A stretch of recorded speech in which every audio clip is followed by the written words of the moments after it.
Welcome to the deep dive. This is where we take the sources you're curious about, dig into them, and pull out the key insights, basically helping you get informed without feeling swamped. Yeah, a fast track to understanding what really matters. And today we're diving into a book you shared, The Mountain is You, Transforming Self-Sabotage into Self-Mastery by Brianna Wiest. Right. And it's got some serious endorsements, hasn't it? People like Dr. Nicole LaPera, Young Pueblo, they're praising its take on healing and growth. Absolutely. It seems to really resonate with people looking for a deeper understanding of themselves. So our mission today is to really unpack Wiest's ideas on self-sabotage. What is it really? How does it show up? And crucially, what does she suggest we can do about it? We want to give you a clearer map of those hidden dynamics that might be keeping you stuck. Okay, let's jump right in. Self-sabotage. The initial thought is often, well, it seems self-destructive, right? Like it comes from self-hatred or maybe just weak willpower. Yeah, that's the surface understanding. It feels like you're intentionally messing things up for yourself. Hmm. But Wiest offers a deeper perspective, Which is? that it's actually the fulfillment of an unconscious need. Maybe a misguided one, but a need nonetheless. It's not random. Fulfilling an unconscious need. Okay, that's interesting. So overcoming it isn't just about trying harder? Not at all. She calls it psychological excavation. It's about digging deeper. Excavation, like an archaeological dig. Sort of, yeah. Yeah. You need to identify the underlying stuff, past trauma maybe, Or at least release trapped emotions, figure out healthier ways to meet those needs you didn't even know you had. and even reshape your self-image, maybe. Exactly. It involves reinventing how you see yourself, building emotional intelligence, resilience. It's a whole internal investigation, much deeper Yeah. than just breaking a bad habit. Wow, okay. She uses that Carl Jung example, too, about his fainting spells as a kid. Mm-hmm. That's a powerful illustration. His unconscious mind basically created a physical symptom, fainting, to avoid the emotional distress of school. So it's like an unconscious substitution for suffering you can't face directly. Precisely. And that connects to the idea of self-sabotage as a coping mechanism.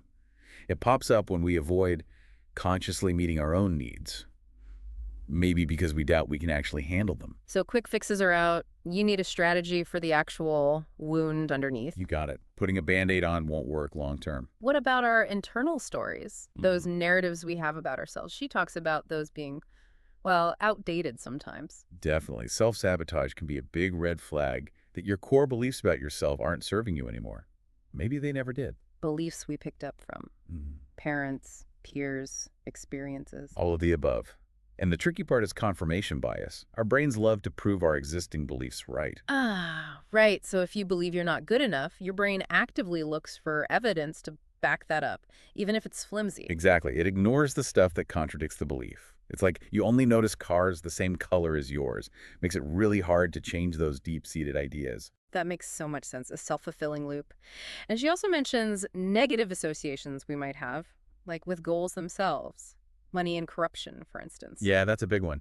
If you subconsciously believe, say, that wealth equals moral compromise. Then you'll resist becoming wealthy, even if you consciously want it, because you don't want to become bad. Exactly. So Whitehurst stresses actively challenging those ingrained ideas.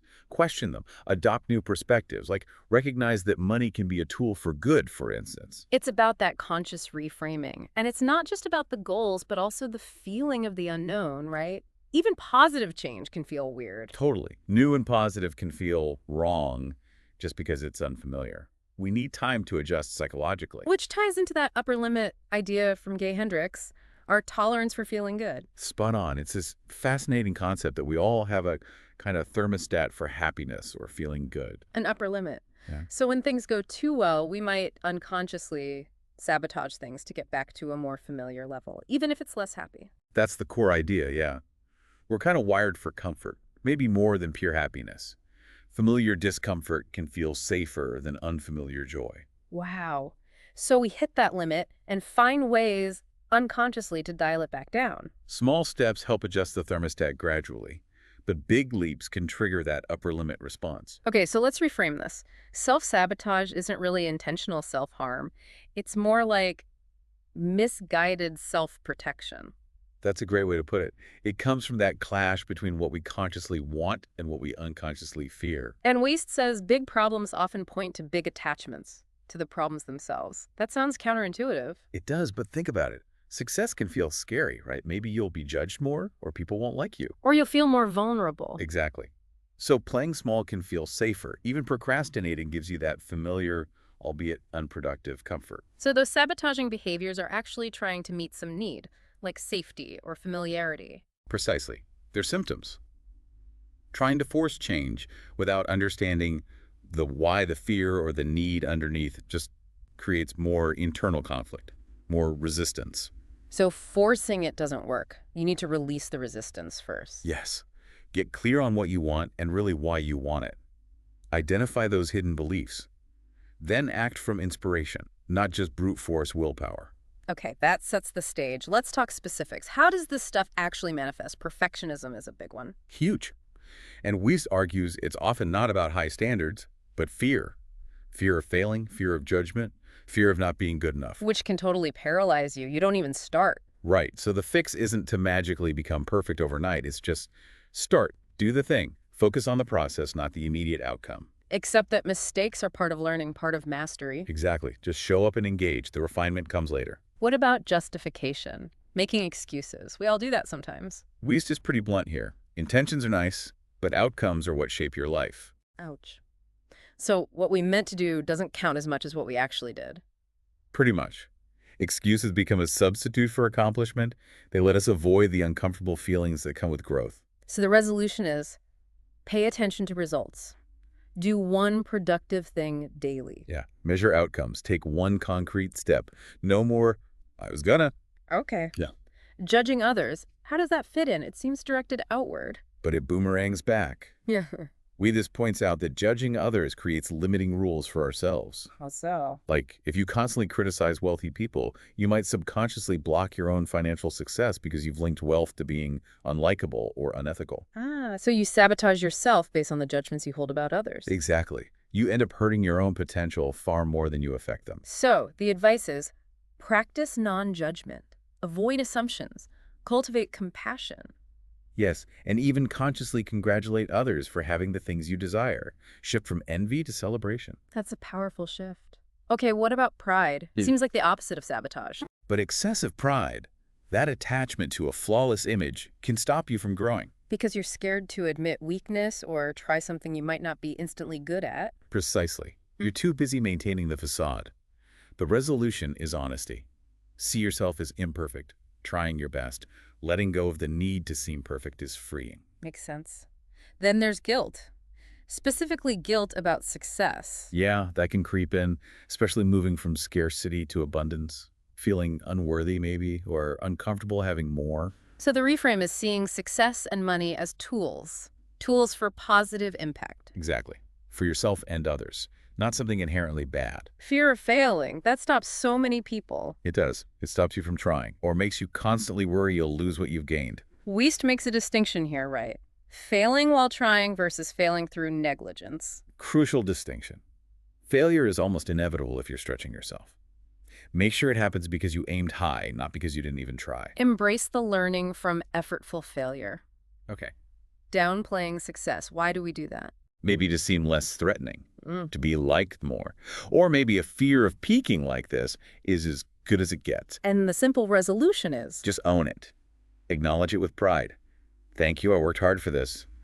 It's affirming. ignoring health. That feels like a very direct form of self-sabotage. It is. Often it's about avoiding the initial discomfort of building healthy habits. So define health for yourself based on how you feel best, not some ideal. Exactly. And start small. Gradual, sustainable habits that fit your life. Busyness as sabotage. That's interesting because it's often worn like a badge of honor. Right. But it can be a distraction from feelings, from difficult situations, from people. Creates a false sense of importance sometimes. So the fix involves streamlining, prioritizing, and confronting why you're so busy. What is it protecting you from? Yeah. And building genuine self-confidence, setting boundaries. And the company we keep. Spending time with the wrong people. That drains you. Massively. Relationships that leave you feeling stressed, insecure, drained, they hold you back. Build a circle that inspires and energizes you. Definitely. The book also lists others, like focusing on what you don't want, trying to impress the wrong people, burying your head in the sand. Yeah, caring more about appearing okay than being okay, valuing doubt over potential. Lots of subtle ways we get in our own way. It's a really thorough list, but then she moves into, okay, how do we deal with the emotions that come up when we stop sabotaging? This is huge Yeah. because when you stop the coping mechanism, the sabotage, the feelings it was suppressing will surface. So you might actually feel worse initially. Very likely, yeah. Yeah. It's uncomfortable because you're finally facing what you were avoiding. What kind of feelings tend to come up? Well, resistance is often first. That feeling of being stuck, tense, but underneath, Right. anger, sadness, feeling inadequate. Common ones. And the key is to make space for them. Okay. Observe them without judgment. Exactly. Notice the physical sensations. Where do you feel it? These feelings aren't random. They're clues, pointing to unmet needs, unresolved stuff. But just sitting with intense feelings can be a lot. How do you release them? She suggests things like writing letters to your younger self, maybe, or from your future healed self. Giving yourself compassion or validation. Yes. Mantras, manifestos, too, ways to reframe your inner talk. But the biggest thing is disconnecting action from feeling. Yearning. We often avoid doing things because we don't feel like it, not because we can't. Feelings often prioritize familiar comfort, even if it's unhealthy comfort. That's powerful. Don't wait to feel motivated. Act anyway. And she talks about the purpose of different emotions. Yeah, like anger signals boundaries or misalignment, pushes for change. Sadness processes loss. Guilt points to unmet obligations, maybe old childhood stuff. Embarrassment might mean your behavior is off track with your values. Exactly. Resentment highlights unrealistic expectations. Regret motivates future action. Chronic fear might show underdeveloped coping skills. It's about seeing them as messengers. Learning their language instead of just shutting them down. Okay, then the focus shifts to listening to internal guidance. Which often starts as a whisper, Right. right? That little nagging feeling, something that bothers you persistently. That's usually your inner wisdom saying, hey, look at this. Ignore the whispers and they become shouts. Pretty much. And And she also validates needing connection, needing validation. Those aren't weaknesses. They're normal human needs. specific behaviors point to specific issues, like always going back to people who hurt you might relate to childhood patterns. Exactly. Or feeling empty despite success might point to relying too much on external validation instead of inner acceptance. The sabotage holds a message. What about gut feelings? Instinct versus fear. That gets confusing. Wiest clarifies this. Gut feelings, often linked to our second brain in the gut, are usually about the present. They can be quite accurate. But instincts about the future. Often fear projections based on the past. And importantly, feelings don't always dictate the right decision. Making the right decision often creates good feelings later. How to tell them apart. Instinct versus fear. Instinct is often subtle, calm, a quiet knowing. Fear tends to be loud, panicky, urgent. Intuitive nudges feel different from intrusive, negative thoughts. That's a really useful distinction. Okay, emotional intelligence seems central to all of this. Absolutely. Understanding, interpreting, responding healthfully to emotions your own and others, that's the foundation for overcoming sabotage and moving to self-mastery. A lack of it is often the root cause. Often, yeah. And Wiest points out our brains resist change, even good change. We expect reaching a goal to feel like effortless coasting, but reality is different. And remembering emotions are temporary, not always facts. Crucial. And change happens through those micro shifts. Tiny, consistent decisions build habits. Don't try to force a massive overnight transformation. She also mentions the mind being anti-fragile, growing stronger through challenges. Yeah, adversity can foster creativity, but feeling out of control can also lead us to create problems mentally. And familiarity bias makes even toxic patterns feel comfortable. And that adjustment shock, positive changes causing stress. It sounds weird, but yes.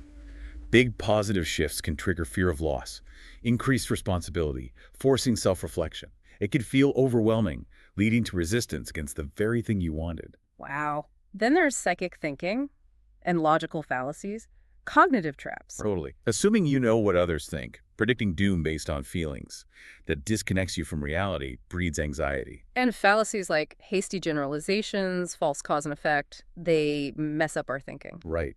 Becoming aware of these patterns and challenging them is key. And seeing worry not as helpful, but as a weak defense mechanism born from caring deeply and fearing loss. Shift from worry to planning. Releasing the past is another major theme. It's not about forgetting. No, it's about seeing self-reinvention as natural. Suffering comes from resisting that change, clinging to old baggage. Letting go is a process, not a command. Exactly. Build a new, engaging present life, and the past naturally loses its grip. Trying to force letting go often backfires. So if you can't let go right now, just focus on building the new life step by step. That's the advice. And for deep wounds, she suggests revisiting the origin memory, but bringing your healed, wiser self into the picture to offer compassion and reassurance to your younger self. Acknowledge their feelings, validate their experience. You weren't broken for feeling that way. Yes. And true healing is showing up now, as you are, not waiting for perfection. Imperfection is where growth happens. And that idea, what leaves your path is clearing your path. Don't force what isn't right. Deep down, you usually know. What about recovering from actual emotional trauma? Weightest stresses it's stored physically. Sustained fight or flight.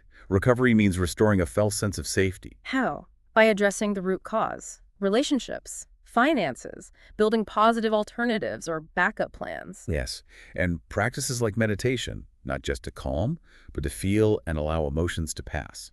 Journaling helps process, and physical release is vital. Sweating, moving, crying, getting it out of the body. Exactly. Emotional health is feeling the range without getting stuck. Mental health is experiencing thoughts without reacting as if they're absolute truth. Healing isn't linear. It requires facing negative emotions. Fully feeling them. Yeah. Freedom lies under the resistance to the darkness. Healing is building the right life, fixing past mistakes, refusing mediocrity, becoming motivated by discomfort, finding inspiration in stillness. Leading to resilience, self-sufficiency, empowerment. Absolutely. Action and preparation become stronger than fear. Complete healing means no longer tolerating what feels wrong, taking action, thinking rationally, enjoying the present. And stop seeking external validation through glow-up stories. True validation is internal. Yes. Life is constant shedding and becoming, not a neat before and after. Okay, so after releasing the past, we build the future. Shift focus. Exactly. Envision the future self, the desired present. She has that visualization exercise. Meeting your highest potential future self in meditation. Yeah, invite them in. Notice how they are. Ask for advice. Imagine receiving symbolic keys to your new life. It fosters calm and assurance. And revisiting trauma release through the quantum field idea, restoring that fundamental safety connection. Yes, identifying the physical tension, self-soothing out of panic mode, and rebuilding safety internally and externally. Then meeting your most powerful self, asking what that version would do now. Like being the CEO of your life. What would that powerful self do, think, feel? What habits hold you back from being that? And the qualities. Aware of weaknesses, willing to be disliked sometimes, calm amidst chaos. Simplifying life, showing results over talking, prioritizing health, learning constantly, embracing vulnerability, designing routines intentionally. And again, allowing and validating feelings, your own and others. Yeah. Adopting personal principles. Principles are like fundamental truths of cause and effect. Your personal guidelines, where they shift you from short-term survival to long-term thriving. A foundation when you feel lost. Like financial principles, relational ones. Build life from a genuine place. Exactly. Based on self-conduct, priorities, and finding purpose. It's revealed in how you handle adversity, impact others, live daily. It's who you are, not just what you do. So the journey from self-sabotage to self-mastery. It's about understanding your part in holding yourself back, then realizing your power to move forward. Shifting from trying to control or suppress emotions to mastering your reactions to them. Like the Buddhist non-attachment idea, observing thoughts and feelings without getting swept away. That's the path to inner peace, she describes. Suppression signals inadequate coping. Mental health is fluidity, resilience, not forced positivity. Inner peace is knowing that calm center exists within, regardless of circumstance. Yes, and trading the goal of fickle happiness for stable inner peace. External achievements don't guarantee it. Peace with the present does. What pulls us away from inner peace? Limiting environments, beliefs, chasing external validation. All that, and sometimes the fear of feeling the inner child's old hurts. Learning to parent that inner child is key. Detaching from worry, seeing it as reinforcing fear, connecting to deeper wisdom. Remembering feelings aren't always facts. Distinguishing instinct from fear. Go. Peace says it's okay. And becoming mentally strong is a practice, developed through challenges. Exactly. Get a plan. Humble yourself. It's not all about you. Ask for help. Stop trying to be psychic about the future. Take responsibility. Respond. Don't just react. Learn from the past. Fix the present. See life as feedback. See your mind as the main obstacle sometimes. And finally, enjoy life. Be present. Happiness is the natural state underneath the noise. Nurture good relationships. Schedule time to just be. So, self mastery isn't perfection, it's ongoing understanding, healthy emotional processing, building an aligned life, moving beyond those unconscious sabotage That patterns. sums it up beautifully. It's a deep journey inward. Okay, so wrapping up our deep dive into Brianna Wiest's The Mountain is You, the big takeaway seems to be that self sabotage isn't self hatred, but more like a protection mechanism rooted in unmet needs, old stories. Definitely. And the path forward involves emotional intelligence, really understanding and processing those difficult feelings, telling instinct from fear, and knowing that small, consistent steps make the real difference. It's a journey from sabotage to mastery, releasing the past, building a future based on your own principles, cultivating that inner peace. Yeah, powerful framework for change. So, for everyone listening, maybe a final thought to reflect on. Is there one specific area of your life where you suspect, even as a little bit, that you might be getting in your own way? Just gently consider it. What underlying need might that behavior be trying to meet? Or what fear might be driving it? Exploring that, maybe with the help of Wiest's book or similar resources, could be the start of breaking free and really climbing your own mountain.